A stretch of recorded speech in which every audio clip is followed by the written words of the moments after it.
Hey guys, welcome back to Thorough Capping. It's Dave. I'm going to do an analysis today of Assiniboia's card for tonight, August 9th. I have 7 races handicapped out of the 7, and I'm continuing to use the test method where I'm using my same factors, but at the same time I'm giving myself a little bit of freedom on where I'm drawing my target rating from. I'm going as deep as the last 3 races if I need to. The same goes for my final fraction and my target Briz. And I'm using a different method for my speed cume, which I went over a couple times in other videos. I'm liking this method here a lot. I'm seeing that it's not deviating too much away from the results. So, and it's also a lot quicker of a method. So what I will do is I will do a future video when my next analysis. What I'll do is whatever track it is, I'll spend a little bit more time on. Once again, letting you know, explaining how I'm doing this speed cume. It's really not a cumulative anymore. It's more of an average. But let's get into the card tonight. Race 1 has 5 horses. I was able to eliminate the 5. I'm not going to refer much to the past performances on this analysis, with the exception of 1 race. So I narrowed this down to 4 horses. So out of the 4, if you look, it's pretty scattered around here. So the ratings are tight. So we have an opportunity in a 4-horse field to maybe get a little bit of value. I'm not saying a whole lot of value, but I should say we have an opportunity to beat the favorite. The 3 horses that I have on top are the 4, 3, and the 1. 4, 3, and the 1. I mean, the 2's my 4th. I listed the 2 up there. So I should say that, you know what, based on what my data is telling me, I'm not seeing the opportunity for any type of value winning this race. The 2 horse would be our only value, and still I'm not seeing a 10-1 on that 4, even though the morning line is at 10-1. That 2 horse, and who knows, there may be a scratch in that race. That 2 horse might be, the longest odds in this race at 5-1. But we'll see. But I'm going to sit on the. There's no multi wagers that I'm interested in that first race anyway, so I'll kind of sit on the sidelines for that race and see what happens. But moving down to race number 2, this is where our value begins a little bit. The 6 horse looks like it dominates the grid, and if I had to make a lock right now, I would probably make that 6 horse my lock based on just the matrix factors here and the 4-point difference between first and second in the TC rating. I have 6, 5, 3, 4, but if you're hunting value, we have the 3 and the 4 at morning lines of 6-1 and 20-1 on the 4. Now the 4 is coming off a move, and he is coming off a weight drop. And if you remember, if you watched the video from last night, we had 2 horses and the Assiniboia card that were coming off weight allowances, and they both won. Okay, they both won. One of them actually showed up over here in the blue, and the other one did not even show up in the blue. Okay, it was like 5th choice, I think it was, and both of them horses presented some value. And I can't remember exactly what the prices were, but I know the last race, I think it was 7-1.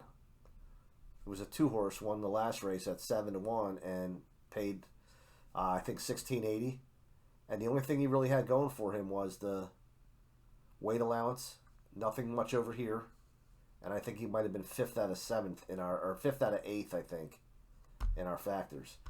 But for this race here, I'm going to keep an eye on the 3 and the 4. Even though, like I said, I think the 6 horse looks like the lock in here, but as we all know in this game, there's no such thing as a lock. So we'll see what happens. Race number 3. Race number 3 is a 6 horse field. I tossed the 1 horse. I come up with 4, 5, 6, 2, and I'm just basing my ratings off the top 4 in that order. 4 horse, 10-1 on the morning line. So there's a value play to keep an eye out. Co-target with the 6. The 6-5 morning line favorite. But he's also showing tops in the final fraction, and he's dropping in class. But we do have a horse here that's early speed on the drop, which is the 2 horse. Okay, now I'm going to go to the past performances for this race. This is race number 3. And I want you to look at something real fast. blow this up for you. This 3-horse has not run at Assiniboia. Okay, and what I've noticed in the past, horses that have not run at this track don't necessarily run as well as their current form makes them look. Like we have horses from Lone Star, Fairgrounds coming over, and a lot of times you'll see them high morning line odds, and they don't necessarily run well their first time out at this track. And I think it's for a couple reasons. One, I think the turns are a little different here at Assiniboia. And two, I think the fact that just the dynamic of the racetrack alone, compared to some of these other tracks, just makes a big difference. But this horse is 5-2. He is dropping in class. This is a maiden race, 5,000. He's dropping out of 12.5 from the turf at a mile. And I mentioned yesterday, when you're looking at a race at a sprint distance, and you're looking at last time out or wherever at a two-turn race, cross out that rest of that race. That way you get a little bit of a picture of what today's distance looks like. And again, this horse looks like it's in pretty good form. He is top early speed horse in here at a 22.46.3 when I compare him to the rest. He is coming off a class drop, not necessarily off the race that he set the pace at. So we'll see. This could be a horse that gets out and wires the field, or because he's coming from a different track, first time here at Assiniboia, could fall on its face. Not literally, hopefully, but you guys know what I mean. But at 5-2, I'm looking to beat him, obviously. At 6-5, I'm looking to beat. And hopefully we get some value here with this 4-horse, where it looks like we will. And he runs as good as the grid tells us he may. Okay? Race number 4. Race number 4, I had to resort to using a pace grid. And what I did was I took the pace grid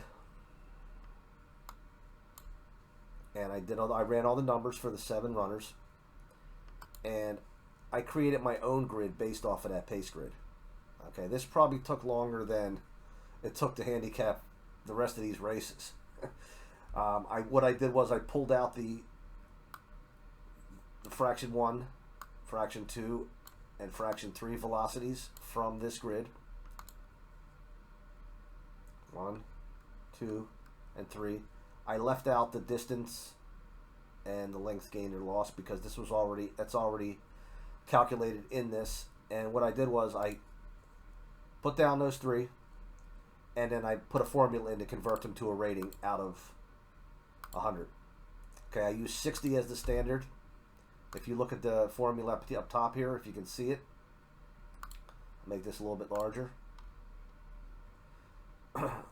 I divide it by 60 and multiplied by 100, and what that did was it gave me a rating out of 100 for each of these segments of the race. So we have segment 1 rating, segment 2 rating, segment 3 rating. This is wider because I had to stay in theme with this column anyway. But at the same time, we have those 3 ratings, and the qualitative, I didn't have enough room on this, and I didn't want to go all the way over here. So what I did was I took the qualitative notes, factors, the class drops. Wait, let me go to that race to show you why I used. The reason I did the pace in this race is because we got horses that are all coming off of 1 race. So there's only going to be 1 target rating. I can't get an ability rating. There's only going to be 1 target buyer. The speed, cum or speed average, I only have 1 figure to go by. So I ran the pace of each of the races. Now there are 2 horses that are coming off of 2 races, the 6 and the 7, and I actually listed 7 as a drop down in class, and here's why. He's not dropping down in class according to today's level. This is a non-graded stakes, 50,000 for 2-year-olds, but he's the only one coming out of a graded stakes at this level, where the rest are coming out of a maiden special weight, 20,000. So I did give him a credit point for being a drop down. There are 2 horses in this race that are winners, and obviously they are the top 2 choices.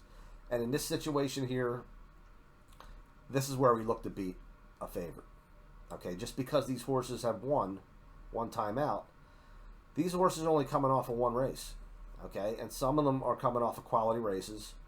Now, if these horses here had a string of 8 or 9, 0 for 9, 0 for 8, then I'd say, you know what, maybe there is a little bit of validity to, you know, these two horses here, because the rest of them are struggling for their first win.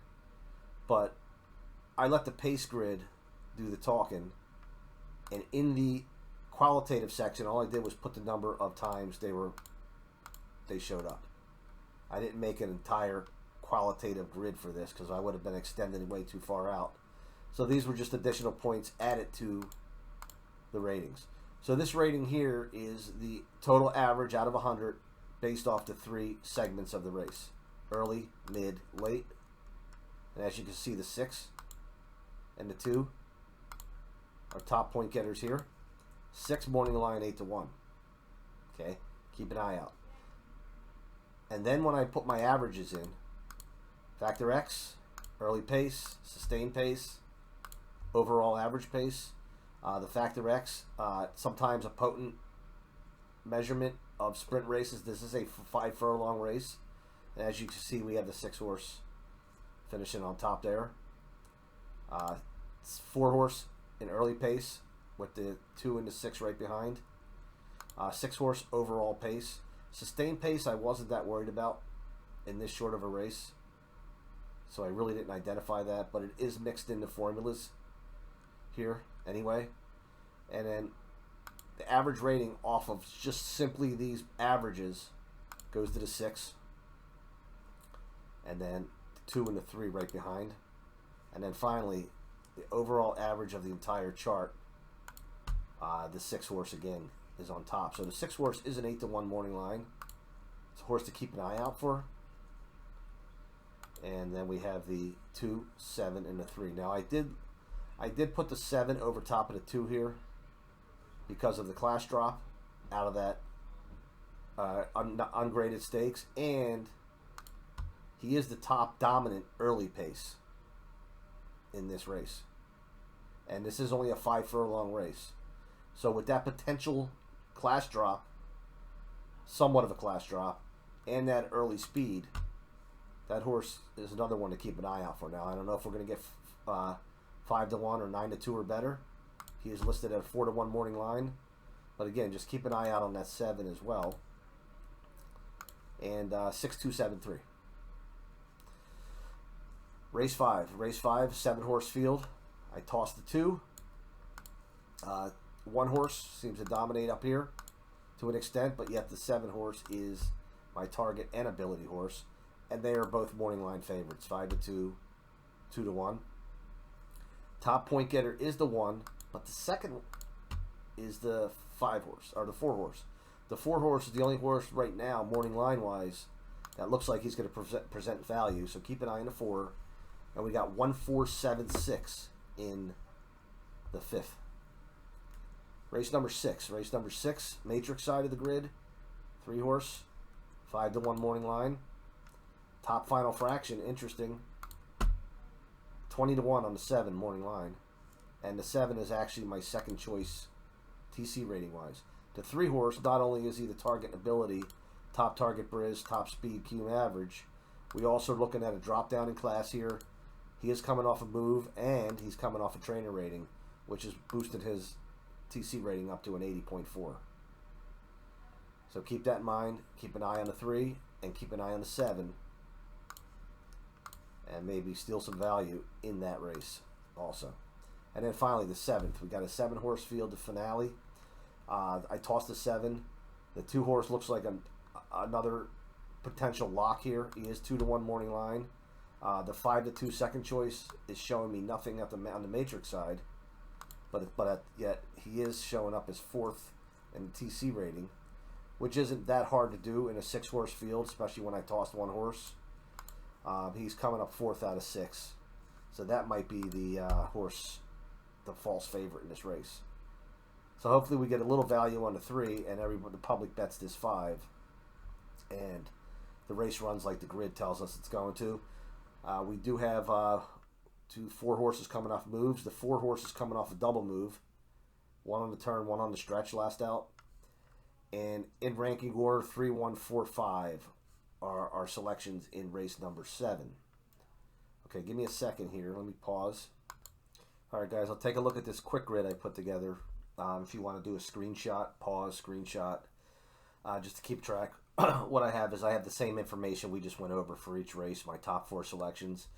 But I also have a section over here where I have, based on my grid, the locks. I have 2 chalky locks, which would be the 6 in race 2 and the 3 in race 7. A couple value locks, and what I mean by the locks, they're showing up very well. They're dominant on my grid. Value lock based on morning line, race 4, the 6 horse, who's also a potential long shot because he is 8-1 morning line. So I have him in my long shot column as well. And then race 6, we have the 3 horse. And then my long shots to keep an eye out for, I went with an 8-1 morning line or better. That showed up in the top 4 in TC rating. In race 2, we have the 4. Race 3, we have the 4. Race 4, we have the 6. And race 6, we have the 7. So I'm going to see tonight when I play, I'm going to see if I put verticals together using the top 4 here and emphasizing the value plays in the front legs. And then also in the late legs, whether it be superfectas or tries, depending on what I do, make sure I include some of the also eligibles that did not figure in the top 4. Because anything happens. Anything happens when you get to leg number 3, leg number 4. Sometimes your whatever method and system or whatever you're using, sometimes all that goes out the window because anything can happen in those legs. That's where you get your long shots sometimes. Okay, so thanks for tuning in. I'll recap later tonight when this is all over with, and hopefully I have some, some good info for you and some good news for those that aren't following. And I'll talk to you soon.